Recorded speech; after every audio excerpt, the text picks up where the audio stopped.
करते हुए प्रसन्न धारणा भजन कीर्तन भागवत का श्रवण करते हुए संपूर्ण मास श्रद्धापूर्वक व्यतीत करना चाहिए।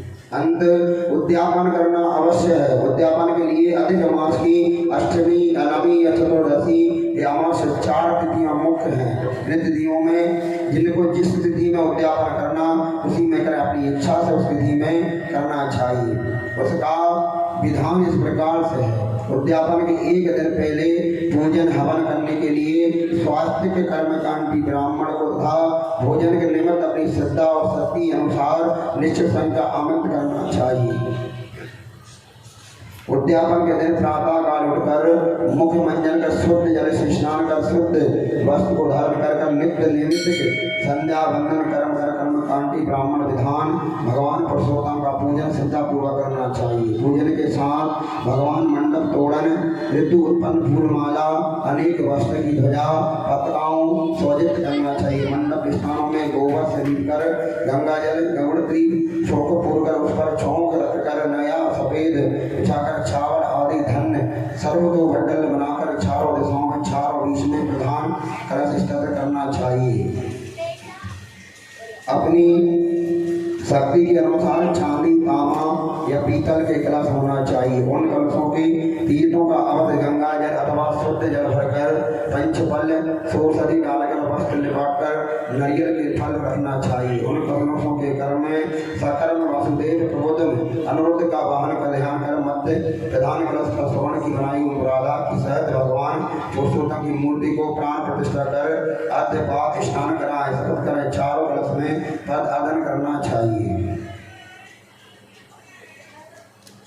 और श्रद्धा सहित देवताओं को यज्ञोपवीत चंदन गंध अक्ष पुष्पमाला धूप नैवेद्य अर्पण कर प्रधान देवता भगवान पुरुषोत्तम को पुरुषोत्त योग वस्त्र अलंकार तथा राजधानी योग साड़ी ब्लाउज श्रृंगार सामग्री चूड़ी टिकिया बलिया महावर कुआ सिंदूर काजल आईना उत्तर सुगंध तेल आदि अर्पण कर धन चावल फल मेवा आदि से उड़े उत्तम प्रकार के मिठान पकवान बनाकर फल के द्वारा देवताओं को भोग लगाएं। लौंग, इलायची, जावित्री, कपूर बना हुआ पान का बीड़ा अर्पण कर पंचों देवताओं को निमित्त घी 5 दीपक प्रज्वलित कर दीपदान।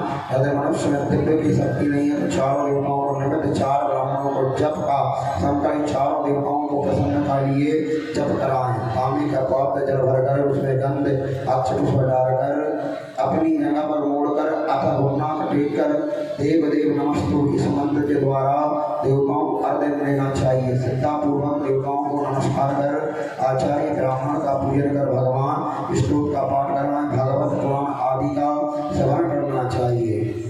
भगवान को आदि अर्पण कर सभी देवताओं को प्रसन्न कर व्रत की पूर्ति के लिए विधि बनाकर अग्नि को शोषित करें। अरे विधि बनाकर अग्नि को जलाकर अग्नि का पूजन करें। शुद्ध घी हवन सामग्री द्वारा आचार्य को मंत्र द्वारा हवन करना चाहिए। हवन पूर्ण होने के बाद प्रलोकपाल द्वादश ग्राम क्षेत्रपाल बलि का विधान कर अग्नि नारियल घी भरकर आहुति देना चाहिए। अब तक घी 5-7 दीप मालिक सजाकर प्रेम श्रद्धा योग होकर भगवान की आरती कर पंच पुष्पांजलि अर्पण कर सभी देवताओं को साष्टांग प्रणाम नमस्कार समर्पित करें। अनंत ब्राह्मण को पत्नी सहित पाद प्रक्षण करना चाहिए। गंध अक्षत लगाकर उन्हें अंत प्रकार के भोजन सामग्री मिष्ठान पकवान फल दूध खीर द्वारा भोजन कराना चाहिए। अपनी शक्ति के अनुसार वस्त्र दक्षिणा तामूल पान सुपारी देकर प्रार्थना करें। हे ब्राह्मण में मैंने अपने शक्ति के अनुसार इस उद्यापन कर्म में आपकी सेवा में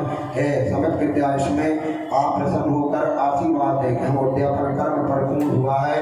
इस प्रकार से आपसे ब्राह्मणों से ग्रहण कर विदा कर लक्ष्मी उद्यापन की रात्रि में अनेक मांगल्य के बाद संगीत गीत भजन रात्रि जागरण करते हुए व्यतीत करना चाहिए। दूसरे दिन प्रातः काल नित्य निमित्त करने के बाद स्नान शुद्ध होकर वस्त्र धारण करें और संध्या वंदन नित्य पूजन कर सभी देवताओं का पूजन उत्तर पूजन करनी चाहिए।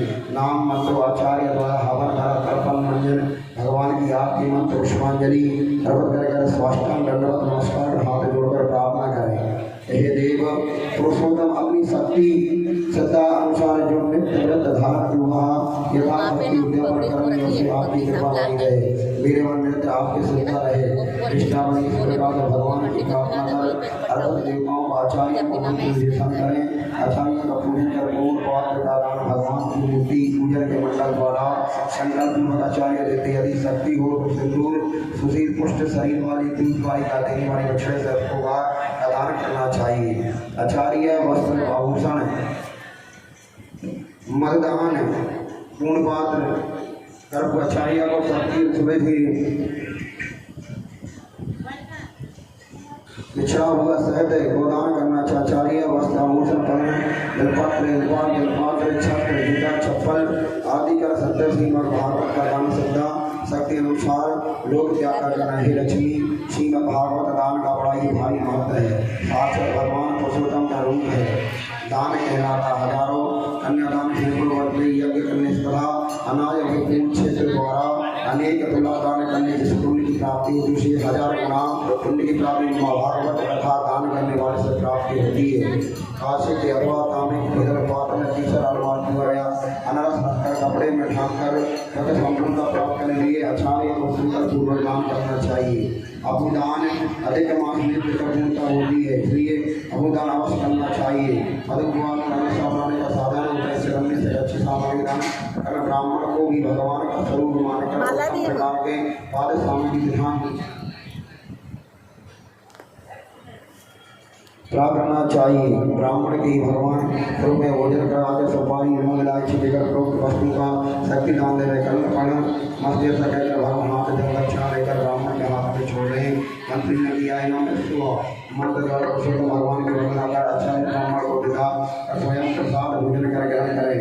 अपनी शक्ति अनुसार गरीबों को भिक्षु को भोजन अन्नदान करें। यदि कोई मनुष्य अष्टमी या नवमी को उद्यापन करना चाहे उद्यापन के बाद अमावस्या तक नृत्य प्रति भजन प्रति लेना चाहिए। और अमावस्या की रात में मंगली वाद संगीत भजन कीर्तन करके रात्रि जागरण कर दूसरे दिन आचार्य द्वारा उत्तर पूजन कर विधान कर विसर्जन करना चाहिए। करके आचार्य का पूजन भोजन दान योग सम्मतियों को दान भगवान के समझ याचना उपभोक्ता विधान से कर्म करे हुए का शक्ति रक्षणा जल हाथ लेकर समस्त रहकर ब्राह्मण के हाथ में जल छोड़कर आशीर्वाद देकर ब्राह्मण की निराकरण स्वयं प्रसाद भोजन ग्रहण करें। ये लक्ष्मी इसके बाद से विधान पूर्वक जो मनुष्य अथवा स्त्री अधिक मास को उद्यापन करे वो सभी प्रकार की बाधाओं से मुक्त होकर चुप और जन्म जन्म के पापों को मुक्त होकर चुप शांति संपत्ति संतति यश कीर्ति धन धान सफल होकर संसारिक जीवन व्यतीत करके अंत में अक्षय पद अधिक 84 लाख योनि से होकर बाधाओं से मुक्त होकर अंतर्लीन होकर मोक्ष को प्राप्त होगा के बिहारी नाम की रहे।